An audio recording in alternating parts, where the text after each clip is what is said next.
నమస్తే, నేను ప్రభాకర్. ఈరోజు ఈ వీడియోలో నేను చెప్పబోయే టాపిక్ ఏంటి అంటే ఫైర్ పంప్స్. ఈ ఫైర్ పంప్స్ అన్నది టోటల్ ఎంటైర్ ఫైర్ ఫైటింగ్ సిస్టమ్కి ఒక హార్ట్ లాంటిది.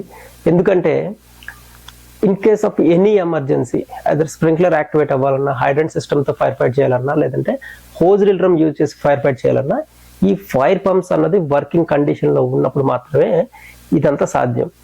ఇవి ఫైర్ పంప్స్ అన్నది అవైలబుల్గా లేకపోయినా, ఫైర్ పంప్స్ అన్నది మీకు వర్కింగ్ కండిషన్ లేకపోయినా, ఇవి ఏ ఎక్విప్మెంట్ కూడా మీకు పనిచేయదు, అన్ఇంటరప్టెడ్ వాటర్ ఇవ్వదు.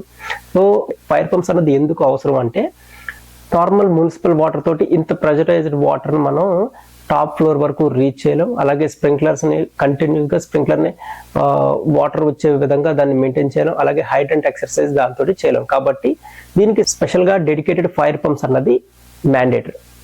అలాగే ఫంక్షన్స్ ఆఫ్ ద పంప్స్ ఏంటి అంటే, వాటర్ ప్రెషర్ని ఇంక్రీజ్ చేయడం, అన్ఇంటరప్టెడ్ వాటర్ని సప్లై చేయడం.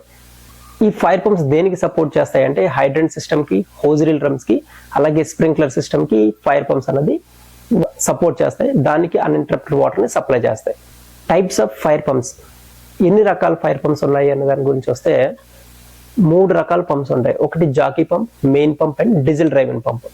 ఈ జాకీ పంప్ అన్నది ఫైర్ ఫైట్ చేయడానికి పనిచేది, జస్ట్ ప్రెషర్ డ్రాప్ అయినప్పుడు అప్ చేయడానికి మాత్రమే పనిచేస్తుంది. అలాగే మెయిన్ పంప్ ఉంటుంది, ఎలక్ట్రికల్ పంప్. ఇది ఫైర్ ఫైట్ చేయడానికి యూజ్ అవుతుంది. In case of major fire break అయినప్పుడు, ఎలక్ట్రికల్ షట్ డౌన్ జరిగినప్పుడు పంప్స్ అన్ని ఆఫ్ లో ఉంటాయి. కాబట్టి దీనికి స్టాండ్ బై పంప్ అన్నది అవైలబుల్ గా ఉంటుంది. దాన్నే డీజిల్ డ్రైవెన్ పంప్ అంటారు. ఈ డీజిల్ డ్రైవెన్ పంప్ బ్యాటరీతో ఆన్ అవుతుంది, అలాగే డీజిల్ తో రన్ అవుతుంది. దీనికి ఎలక్ట్రికల్ పవర్ సోర్స్ అవసరం లేదు. కాబట్టి ఇది కంటిన్యూస్ గా మనకి మేజర్ ఎమర్జెన్సీస్ లో కూడా అన్ఇంటరప్టెడ్ వాటర్ సప్లై చేయడానికి అయితే ఉపయోగపడుతుంది. సో అసలు ఈ ఫైర్ పంప్స్ ఫిక్స్ చేయడానికి ఇండియన్ స్టాండర్డ్స్ ఏంటి, ఏ కోడ్ చెప్తోంది ఈ ఫైర్ పంప్స్ ని ఫిక్స్ చేయాలని, అలాగే ఎంత కెపాసిటీ తోటి ఫిక్స్ చేయాలని కోడ్స్ ఏం చెప్తున్నాయి అన్నది ఒకసారి మనం టాపిక్ లోకి వెళ్దాం. NBC 2016 Part 4, అలాగే IS 15301 ఫైర్ పంప్స్, అలాగే IS 9137 state fire services guide lines. ఇవన్నీ కూడా మనకి ఫైర్ పంప్స్ ఎలాగా ఫిక్స్ చేయాలి అన్న దాని గురించి అయితే సజెస్ట్ చేస్తున్నాయి. ఇప్పుడు మనం ఫైర్ పంప్స్ కెపాసిటీ ఎలా క్యాలిక్యులేట్ చేస్తారన్న దాని గురించి అయితే మాట్లాడుకుందాం. ఇప్పుడు మనం రెఫరెన్స్ గా NBC 2016 ఏం చెప్తోంది ఒక రెసిడెన్షియల్ బిల్డింగ్ గురించి అన్న దాని గురించి అయితే రెఫరెన్స్ గా తీసుకుని మనం ఈ వీడియో అయితే కంటిన్యూ చేద్దాం. సో NBC 2016 ఏం చెప్తోంది అంటే, for residential building based on building height, type of fire system, hazard classification, example, ఈ వీటిని బేస్ చేసుకుని ఫైర్ పంప్ కెపాసిటీ అనేది డిజైన్ చేస్తుంది. ఇప్పుడు మనం ఎగ్జాంపుల్ గా రెసిడెన్షియల్ హై రైజ్ బిల్డింగ్ ని రిఫరెన్స్ తీసుకుని మనం అయితే చూద్దాం. అంటే అప్ టు 15 మీటర్స్ హైట్ ఉన్న బిల్డింగ్ కి మినిమం పంప్ డిశ్చార్జ్ 900 LPM ఉండాలి, ప్రెజర్ అన్నది మినిమం 3.5 kgs ఉండాలి అని చెప్తోంది. అలాగే 15 మీటర్స్ నుంచి 24 మీటర్స్ హైట్ ఉన్న బిల్డింగ్ కి డిశ్చార్జ్ 1800 LPM, అలాగే ప్రెజర్ వచ్చి 4.5 kgs సెంటీమీటర్స్ ఉండాలి అని చెప్తుంది. అదే అబౌట్ 24 మీటర్స్ హైట్ ఉన్న హై రైజ్ బిల్డింగ్స్ కి అయితే డిశ్చార్జ్ 2280 LPM నుంచి పైన ఉండాలి. అలాగే ప్రెజర్ వచ్చేసరికి 7 kgs మినిమం ఉండాలి. టెర్రస్ ట్యాంక్, వెట్ రైజర్స్ అన్నది ఇక్కడ మ్యాండేటరీ. అలాగే హైడ్రెంట్ సిస్టమ్ కి క్యాలిక్యులేషన్స్ కూడా మనకి NBC 2016 రిఫర్ చేసింది. ఏంటంటే మినిమం 2 హైడ్రెంట్ ఆపరేషన్ సైమల్టైన్స్ గా ఉండాలి. ఈచ్ హైడ్రెంట్ కి 1140 LPM రావాలి. అంటే 2 హైడ్రెంట్స్ కి కలిపి 2200 LPM అన్నమాట. అలాగే స్ప్రింక్లర్ సిస్టమ్ కూడా క్యాలిక్యులేషన్స్ అయితే చెప్పింది.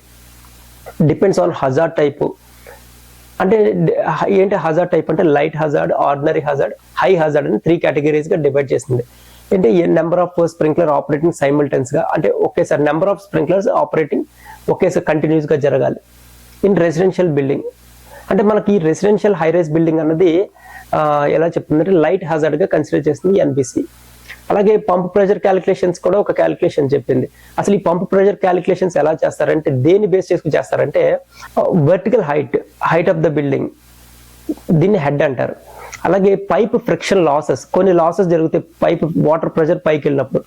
అలాగే హోజెస్ అండ్ నాజిల్ ప్రెషర్, అలాగే సేఫ్టీ మార్జిన్స్, ఇవన్నీ క్యాలిక్యులేట్ చేసుకుని మనకి పంప్ ప్రెషర్ క్యాలిక్యులేషన్స్ అన్నది కన్సిడరింగ్ చేస్తారు. కాబట్టి ఈ హై రైజ్ రెసిడెన్షియల్ బిల్డింగ్స్ కి హై ప్రెషర్ పంప్స్ అన్నది రిక్వైర్మెంట్ ఉంది. ఇక్కడ ఒక కామన్ అబ్జర్వేషన్ ఏంటంటే, కొన్ని మిస్టేక్స్ అన్నది కామన్ గా జరుగుతూ ఉంటాయి. ఈ కామన్ మిస్టేక్స్ ఏంటి అంటే incorrect pump capacities, proper capacities, recommended capacities పెట్టకపోవడం, అంటే jockey pump over sized jockey pump పెట్టడం. ఓవర్ సైజ్ జాకీ పంప్ పెట్టడం వల్ల వచ్చే ప్రాబ్లం ఏంటంటే ఈ జాకీ పంప్తో ఫైర్ ఫైటింగ్ చేయలేం. ప్రెజర్ డ్రాప్ అయినప్పుడు మాత్రం అది అప్ చేయడానికి మాత్రమే పనిచేస్తుంది. కాబట్టి సూటబుల్ జాకీ పంప్ ఎంత రిక్వైర్మెంట్ ఉంది ఆ హైట్ ఆఫ్ ద బిల్డింగ్ కి, దాన్ని బట్టే అక్కడ మనకి జాకీ పంప్ కరెక్ట్ గా పెట్టాలి. డీజిల్ డ్రైవింగ్ పంప్ ప్రాపర్ గా మెయింటైన్ చేయకపోవడం. ఈ డీజిల్ డ్రైవింగ్ పంప్ కి బీ చెక్స్ కానీ సి చెక్స్ కానీ అలాగే పీరియాడికల్ ఏఎంసీస్ పెట్టుకుని మనం దాన్ని ప్రాపర్ గా మెయింటైన్ చేస్తే ఇంజిన్ ఆయిల్ లెవెల్ మెయింటైన్ చేయడం కానీ ఇది ప్రాపర్ గా వర్కింగ్ కండిషన్ లో ఉంటుంది. అలాగే అంటే రెగ్యులర్ గా వేయాల్సిన ట్రయల్ రన్స్ కండక్ట్ చేయకపోవడం బ్యాటరీ డిశ్చార్జ్ అవుతుంది. అది విత్ ఇన్ ద టైం మనకు అవసరానికి ఉపయోగపడదు. అలాగే ఇంకొక మెయిన్ ఇంపార్టెంట్ అంటే ఫ్యూయల్ ని ప్రాపర్ గా మెయింటైన్ చేయకపోతే డీజిల్ డ్రైవింగ్ పంప్ మనకి ఉపయోగపడదు. ఎందుకంటే డీజిల్ డ్రైవింగ్ పంప్ బ్యాటరీ తోటి ఆన్ అవుతుంది, డీజిల్ తోటి రన్ అవుతుంది అని మీకు చెప్పాను ఇందాకనే. మేజర్ ఫైర్ యాక్సిడెంట్స్ జరిగినప్పుడు కూడా మనకి ఈ ప్రాపర్ మెయింటెనెన్స్ అన్నది పంప్స్ కి లేకపోతే ఆటోమేటిక్ గా అవి వర్క్ చెయ్యవు. కాబట్టి ఏంటంటే ఎవరైతే మెయింటెనెన్స్ ఫీల్డ్ లో వర్క్ చేస్తున్నారో అలాగే ఎవరైతే ఫైర్ ఫైటింగ్ ఫీల్డ్ లో వర్క్ చేస్తున్నారో వాళ్ళకి ఈ ఖచ్చితమైన పాయింట్స్ తెలిస్తే పంప్స్ అన్నది ప్రాపర్ గా మెయింటైన్ చేయగలుగుతారు. మెయింటైన్ చేయగలిగితేనే రియల్ ఎమర్జెన్సీస్ లో మనం దాన్ని ఫైర్ ని హ్యాండిల్ చేయగలుగుతాం. ఈవెన్ మనం కాకపోయినా డిపార్ట్మెంట్ వాళ్ళు వచ్చిన వాళ్ళు కూడా ఈ ఎక్విప్మెంట్ యూజ్ చేసి ఫైర్ ఫైట్ చేయాల్సి వస్తుంది. ఎందుకంటే కొన్ని ప్లేసెస్ లోకి వాళ్ళ వెహికల్ వెళ్ళడానికి ఉండదు. కాబట్టి ఇక్కడ ఉన్న బిల్డింగ్ లో ఉన్న ఫైర్ ఫైటింగ్ ఎక్విప్మెంట్ తోటి వాళ్ళు ఫైర్ ఫైట్ చేయాల్సి వస్తుంది. కాబట్టి ఎన్బిసి చెప్పిన గైడ్ లైన్స్ ప్రకారం జస్ట్ మీకు ఒక నాలెడ్జ్ కోసం అయితే పంప్ కెపాసిటీస్ ఏ ప్రకారంగా వాళ్ళు అయితే క్యాలిక్యులేట్ చేస్తారన్న దాని గురించి చెప్పాను. సో ఈ వీడియో మీద మీరు నాకు ఏమైనా సజెషన్స్ చెప్పాలన్నా, ఇన్పుట్స్ ఇవ్వాలన్నా స్క్రీన్ మీద కనబడిన వాట్సాప్ నెంబర్కి వాట్సాప్ చేయండి, నా ఈమెయిల్ ఐడికి మెయిల్ చేయండి. ఖచ్చితంగా రెస్పాండ్ అవుతాను. Thank you. జై హింద్.